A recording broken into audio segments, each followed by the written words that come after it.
How do you not like Jaden Hardy and the boy, the Aussie, Josh Green? That's what I'm saying. These two boys are rising stars, believe it or not. Josh Green dropped 21, Jaden Hardy dropped 22, and Josh Green and Jaden Hardy have both been playing as of late with the injuries to Luka Doncic and Kyrie Irving. And for me, I think this is just showing their value. You had McKinley Wright the fourth off the bench with 11. Christian Wood led the team with 28 off the bench. You saw some Davis Bertans hit two threes, all right. Little JaVale McGee sighting. Justin Holiday came in for a little. You had Dwight Powell drop 22 and Reggie Bullock drop 20. Maxi Kleber with 3 and some good defense. And before we talk about Jaden Hardy and Josh Green, I mean, this was a game where, yeah, we got to give our deuces to Christian Wood, who, they overcame a series of, mistakes and ended up beating the San Antonio Spurs in overtime. But Jaden Hardy and Josh Green adding 21 points helped snap a 3-game losing streak. And it could have been bad losing to the San Antonio Spurs. Now, over the last 10 games, Josh Green's been averaging 9 points. All right, nothing crazy, but I think he's a guy that has shown this season as a starter. He's averaged about 12 points through 16 games, shooting 35%. Since the All-Star break, he's averaging about 10 points a game. Again, he's shooting on the season over 40% from 3. And you have Jaden Hardy over the last 5 games. He's averaging about 15 points a night. And these are two cats that they seem like they could be starters in the league. And Jaden Hardy, look, since the All-Star break, he's a guy who's averaging 16 a night and, playing well. And let's just talk about it. First, we'll talk about Josh Green. Look, Josh Green's, I think, such a good defender, and he has enough potential where I understand why, if you're super high up on the Australian, wings that are like him that can provide versatility on the defensive end are in such short supply. That's why everyone's want him. And him being able to hit those corner threes and being a 3, he's definitely the secondary starting wing who's going to be versatile. And he's starting to show that he can become a bit of a movement shooter. And there's some upside beyond that he could certainly morph into this NBA starter with some shot creation. And I think that he's going to be this guy who has a lot of strengths. All right, I wouldn't say he's an all defense type guy, but he's definitely going to be a very positive defensive guy. And offensively, he has got great tools.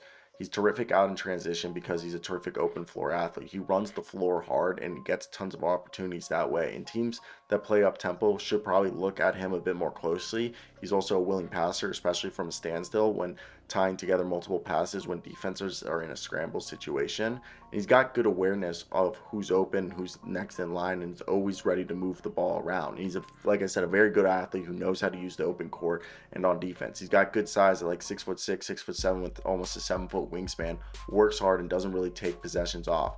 Got great coordination, plays with power, and contact doesn't bother him.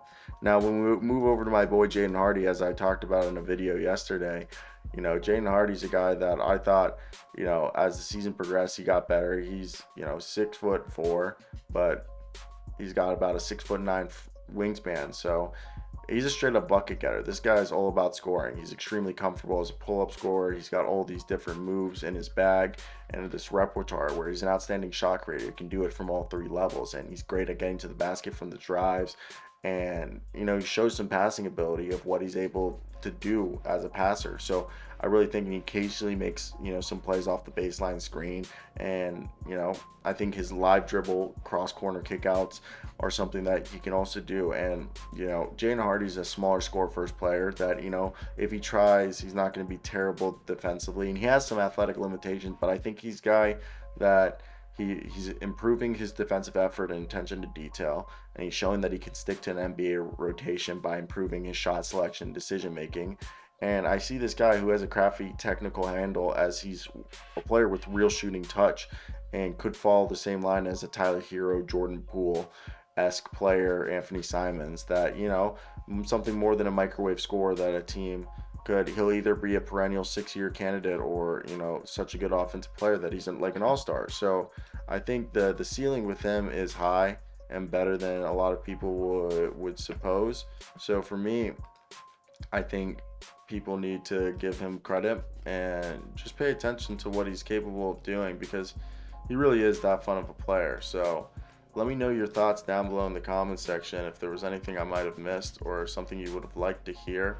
But Jaden Hardy and Josh Green, I think Josh Green a bit has higher potential just because Jaden Hardy, the problem with his game is, again, it's, the size. And I'm not someone to dwell on size or anything like that.